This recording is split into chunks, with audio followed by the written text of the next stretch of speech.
Good morning, everyone, and welcome along to the Blood Red Morning Bulletin brought to you by the Liverpool Echo. I'm your host for today, Patrick Smith, and I'm joined by Matt Addison, and we're going to be taking a look ahead at West Ham away tonight for Liverpool. Yes, another dreaded away game in the white kit. Me and Matt have talked about this so many times this season, but let's try and be positive and get some confidence going ahead of tonight, shall we?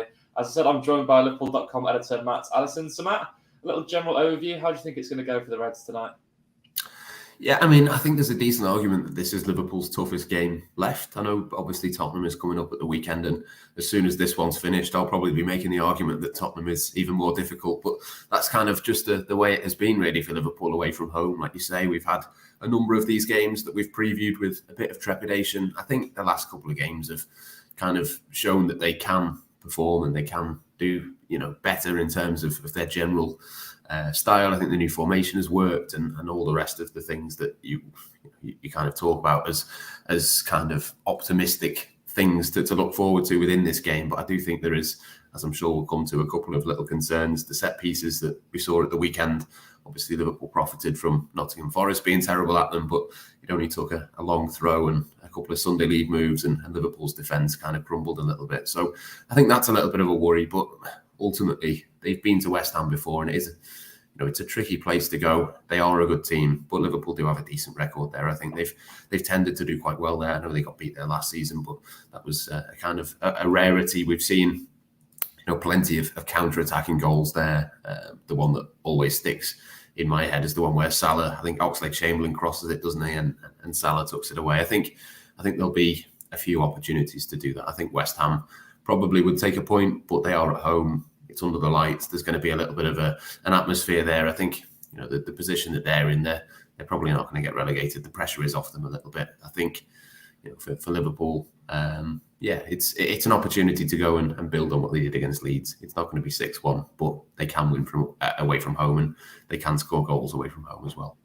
Yeah, I mean, it is an interesting one. As you say, it's a shame Liverpool don't have an illuminous kit, because when they've worn one resembling a highlighter, they tend to perform really well at West Ham. So they don't have a bright kit to wear this time. But yeah, there's been so many good performances. I think the Shaqiri through ball to Salah as well, that amazing finish is another one that I can think off the top of my head. But let's stay with West Ham then, because it could be a potential tricky one for Liverpool. They've been similarly well below par this season. They found themselves in a relegation battle. I think they're pretty much safe from it now. I think that's a big statement to say. But set pieces, Matt, have been their strong point. They've really sort of honed in on them of late, haven't they? I mean, against Bournemouth, as Klopp said in his press yesterday, they scored 2 goals from corners and the 2 other goals are from crosses. Now, this could really be a problem for Liverpool, because they did struggle against Nottingham Forest with that direct set-piece approach, defensively at least.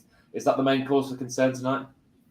Yeah, I think so. I think Liverpool have not been great, have they, away from home in terms of the sort of general defensive play, but I think that the new system has made them a lot more controlling. I'm a lot more calm going into tonight's game in terms of the way that Liverpool will kind of dictate things. You'd expect that new role for Trent will continue. So in open play, obviously West Ham have got threats. I think Jarrod Bowen's a really good player. Lucas Paquetá, I think, is a really excellent player that possibly Liverpool should have looked at. I know they paid a lot of money for him last summer, but he's one that I think could certainly make a step up. And Declan Rice is slightly more of a defensive player, but I think is one of the best in his position, probably in the Premier League. So they've got good players and they can create. But yeah, the set pieces, we saw what Taiwo Awoniyi did for Nottingham Forest at the weekend. You compare, say, him to Michail Antonio, for example, it's a similar style. I think Antonio is a much better player. And you can kind of see that they will be targeting those sorts of things. I think corners, they're going to put players around the goalkeeper. They're going to try and do the things that disrupted Liverpool so much against Nottingham Forest. But you've got to hope that they've kind of learned from that. You've got to kind of, Liverpool can't defend so poorly from set pieces moving forwards. Otherwise, the top 4, if it's not gone already, it certainly will be in a couple of games' time. So it's something to work on, something to learn on from the weekend. But yeah, it's a little bit of a worry in terms of, I don't know quite why Liverpool have suddenly crumbled in that kind of way. You think of the players who were there, the 2 centre-backs, the strongest pair at the weekend.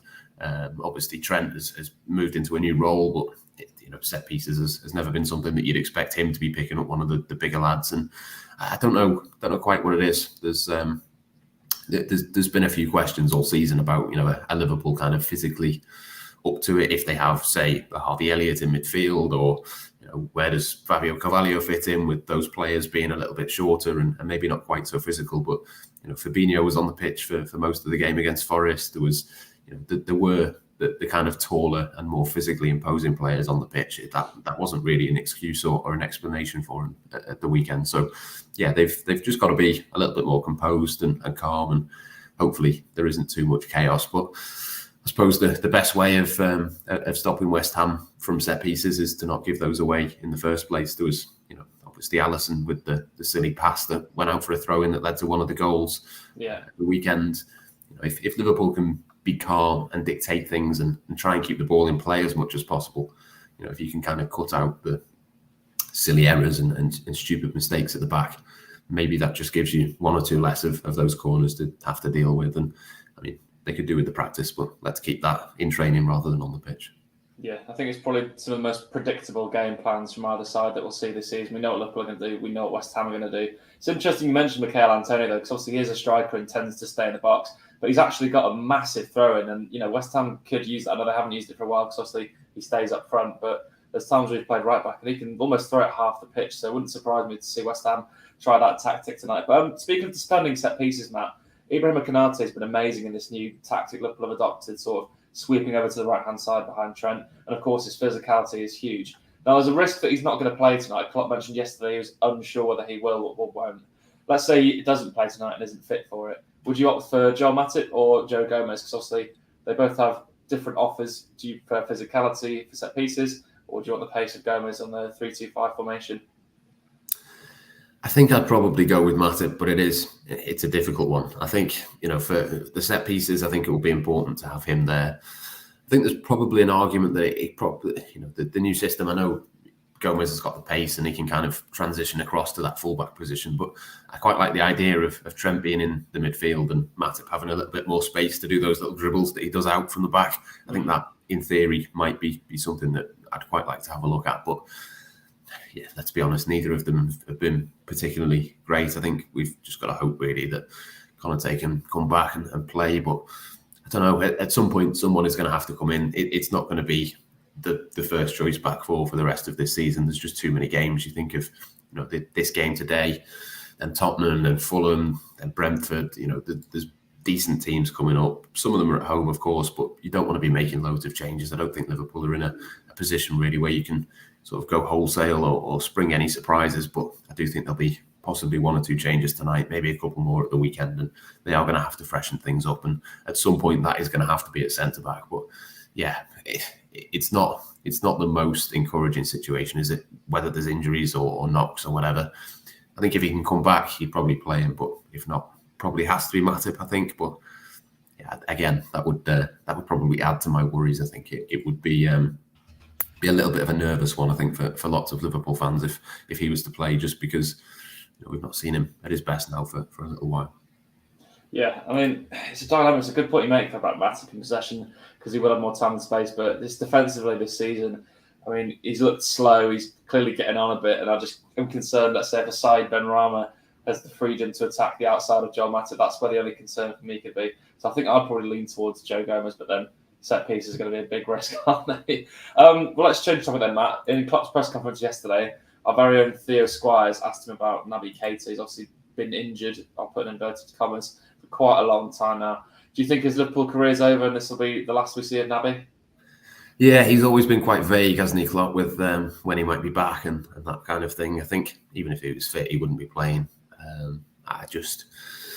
He may well have played his last minutes for Liverpool. I think it would be quite hard to make the argument, I think, for bringing him in, which when you consider how difficult it's been for Liverpool in midfield, it doesn't say a great deal about sort of where he's at in terms of his standing. Obviously, the big thing for him has been that his injury record across the 5 years he's been at Liverpool it's just never been good enough to get a role in the team on a consistent basis. I think the second half of last season was the only time really he's been able to do that, and even then they had to kind of manage him a little bit. He wasn't playing week in, week out. It wasn't the role in the team that he was brought in to do. So look, I like him as a player. I think you can see why Liverpool went for him, and I think if he could have just had a little bit more luck with the injuries and could have been able to play through a few more of them and been able to be on the pitch for a more consistent period, he could have been a real asset for Liverpool. I really do think that. I think the type of player that he is, I think suits, what Liverpool are trying to move forward with. I think when you think of the attacking number 8s in this sort of new look system,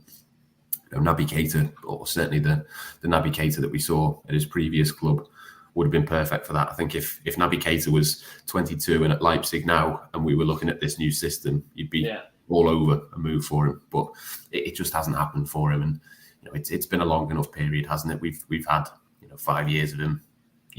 At this point what he's going to offer and what he can't do. So his limitations are there. Whether he plays again or not this season, I'm not sure, but he will certainly be one of those that moves on in the summer. I think it'd be interesting where he goes. I think there will be a little bit of interest in him. He is, like I say, when he is fit and he is able to string together some performances, he is a really good player. I wonder, I'm sure there'd be teams in Germany that would go back for him on the basis of what he did before Liverpool. I wonder whether he could move maybe to a slightly less physically demanding league, possibly, and go and play there more regularly and try and showcase his ability, because I really do like him. I was really excited when he came in. I do think we've seen one or two little glimpses of it, but ultimately, nowhere near enough. So even if he is fit for today or for the rest of this season, I just think it's hard at this point to justify putting him in. You might as well give those minutes to Curtis Jones or absolutely Thiago or whoever else, just to look for the future. Yeah, Jones, Carvalho, Elliott more deserving of the minutes, I think, at this point. Unfortunately for Naby, because, as you said, he was a player that was so exciting by the looks of things, and we signed him. Like many players that Liverpool are going to sign this summer, I'm sure there'll be at least one who doesn't quite hit the hype. And to be obvious, I could see Keita maybe going back to Leipzig. They need to replace Konrad Laimer, who's off to Bayern Munich. Pretty boring one there. Well, let's end then, Matt, shall we, with a rather interesting transfer rumour, I'll say. We've got a few comments regarding it. I think it was the Daily Star reported yesterday that Liverpool are interested in Calvin Phillips of Manchester City, £35 million price tag. Now, I think we all know this is a bit of a silly transfer rumour that would probably never happen. But let's be hypothetical, Matt. Would you be open to the transfer? I do quite like him. I would have been interested in possibly in him last summer, but I think the season he's had for Manchester City, I don't think if Liverpool go from Jude Bellingham to signing a player that has barely played a game for Manchester City, considering where Liverpool want to be next season, it probably isn't going to go down too well. So I think it's probably unlikely. I can see why there might be interest. I mean, he's a homegrown player. He is an England international. He is good at his best. I think the big thing for me really is his injury record. He's missed a lot of football. A lot of the reason this season that he's not played for Manchester City, as well as just not being in contention because he's not been good enough for them, has been a consistent period of injuries. He's been out of action for a number of times. There's been loads and loads of games. I don't know the exact numbers in terms of his injury history, but it's not the best. I think there's